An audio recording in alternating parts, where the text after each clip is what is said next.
Shalom sahabat RPKM, diberkati Tuhan, puji nama Tuhan. Ketemu kembali dengan saya Pendeta Handal Bastian putar-putar dalam program RPKM, Renungan Pengajaran Kata Roh Misteri. Saya percaya semua kita menantikan firman Tuhan melalui program ini. Baik, Bapak Ibu saudara kasih Tuhan, Pendeta Handal Bastian putar-putar sekali lagi mengajak Bapak Saudara untuk membaca kitab Mazmur 37 ayat 1 sampai 11 yang menjadi nas utama kita, yaitu topik renungan hari ini melanjutkan topik yang sebelumnya, yaitu sikap yang harus dimiliki orang Kristen di tengah perubahan nilai zaman. Sikap yang harus dimiliki orang Kristen di tengah perubahan nilai zaman. Saya sudah menjelaskan di sesi yang pertama apa saja nilai manusia atau pergeseran-pergeseran nilai manusia yang jahat semakin jahat, dan kita melihat kejahatan semakin merajalela di dunia ini, di Indonesia. Tiap hari kita mendengar berita tentang kriminal, ya. Nah, semua pelaku juga memiliki keyakinan, ya, keyakinan agama, termasuk agama Kristen di dalamnya ada, ya. Nah, yang luar biasa, hanya hal karena yang sepele, ya, bisa tidak menghargai nyawa orang lain, ya, itu hanya orang lain bisa jadi korban, luar biasa, ya. Nah, hampir setiap hari kita mendengar berita tentang kriminal, tentang kejahatan, ya, perampokan, pembunuhan, ya, dan juga pencurian dan yang lain sebagainya. Hampir tiap hari ini akibat dari dosa menguasai manusia, ya. Nah, bagaimana kita di tengah-tengah orang Kristen, atau kita orang-orang Kristen tengah-tengah situasi yang seperti ini. Padahal ini terjadi pergeseran nilai moral manusia, ya. Bahkan juga ada, ya, seks bebas, bahkan kita dengar juga sekarang ini bisa pernikahan sejenis, ya, laki-laki dengan laki-laki, perempuan dengan perempuan, dan itu dilegalkan. Bahkan ada gereja juga yang melakukan pernikahan sejenis. Nah, ini pergeseran-pergeseran nilai manusia yang luar biasa, ya.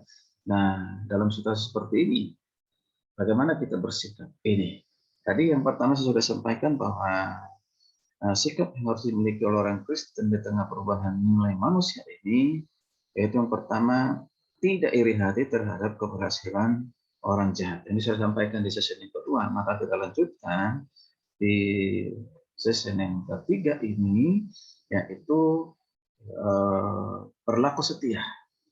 Nah, saya akan baca khususnya ayat yang ketiga, berkata demikian.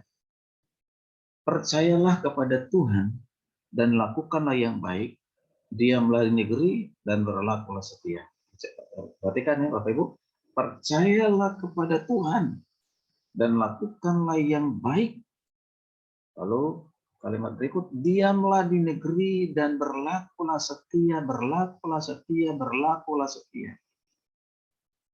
Bapak Ibu yang kasih Tuhan, sebagai orang Kristen, kita harus mempunyai sikap yang berbeda dengan orang dunia yang tidak mengenal Tuhan. Dikatakan dengan jelas di ayat yang kita baca ini, bahwa kita harus mempercayai Tuhan. Bahwa kita harus mempercayai Tuhan. Bukan hanya percaya, tetapi kita juga harus terus berbuat baik di tengah dunia yang bengkok, dunia yang jahat ini. Nah, selain itu dikatakan juga di nas yang kita baca ini, kita harus tetap diam di negeri. Harus tetap diam di negeri. Dengan kata lain, kita harus tetap setia. Kita harus tetap setia. Kesetiaan yang dimasukkan di sini bukan diukur berdasarkan kesetiaan orang lain maka kita setia. Bukan. Nah, misalnya begini, karena orang lain tidak setia, lalu kita pun berubah menjadi tidak setia. Bukan begitu. Jadi bukan demikian. Kesetiaan adalah tanggung jawab dari setiap anak-anak Tuhan, dari setiap umat Tuhan. Nah, bagaimana caranya agar kita dapat berlaku setia?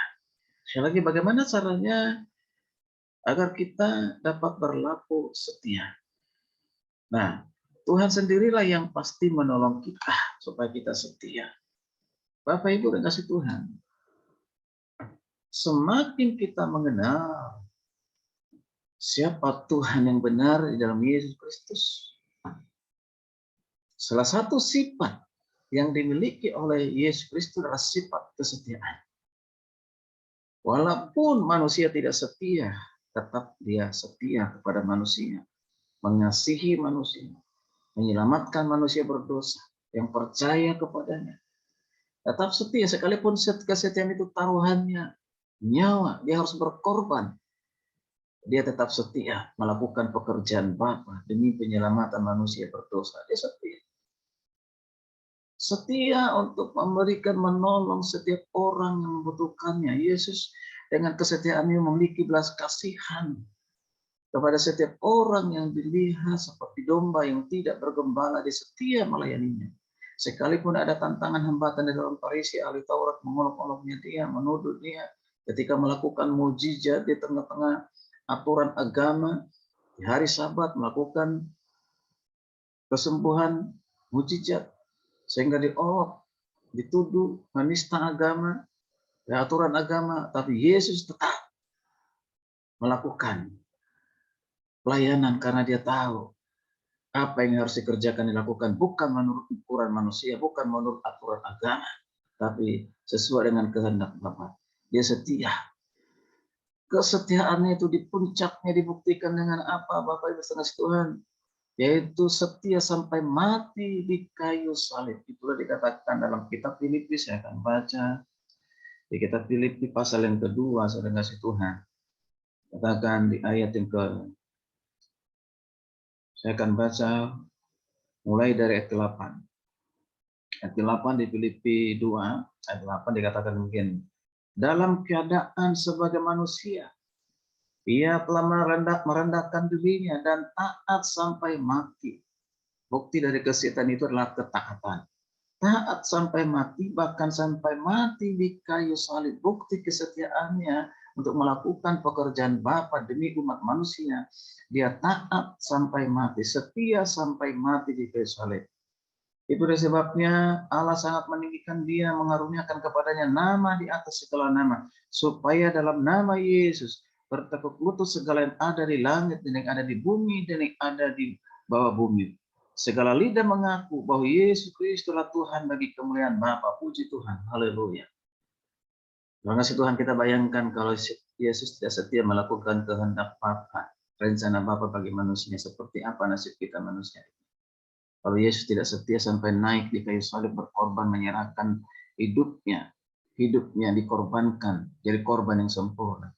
Maka tidak satupun kita layak kepada Tuhan, berkenan kepada Tuhan, maka tidak satupun kita layak untuk menerima kehidupan kekal, maka kita pasti menerima hukuman yang kekal. Tapi karena kesetiaan Yesus sampai naik di kayu salib, dia harus mati berkorban. Bagi kita yang percaya kepadanya, kesetiaan Tuhan itu membawa dampak yang luar biasa dalam kehidupan kita, sehingga kita menjadi anak-anaknya, menjadi umatnya, ingin diselamatkannya. Bagi setiap kita yang sudah percaya menerima dia sebagai Tuhan yang Juru Selamat, kita memperoleh kehidupan kekal dari Yesus Kristus melalui kematiannya, melalui kesetiaannya. Haleluya, puji Tuhan. Kiranya renungan ini boleh menjadi berkat bagi kita semuanya. Akan kita teruskan renungan bagaimana sikap yang harus dimiliki orang Kristen di tengah perubahan nilai manusia. Silakan menunggu, pasti memberkati kita sekalian. Jika renungan ini menjadi berkat bagi kita, teguran kekuatan bagi kita, silakan dibagikan, jangan lupa di like, dan juga supaya program ini terus berkelanjutan. Dan target untuk 1 juta subscribe, karena itu mohon bantu untuk di subscribe. Puji Tuhan, shalom, Tuhan Yesus berkati, salam sehat.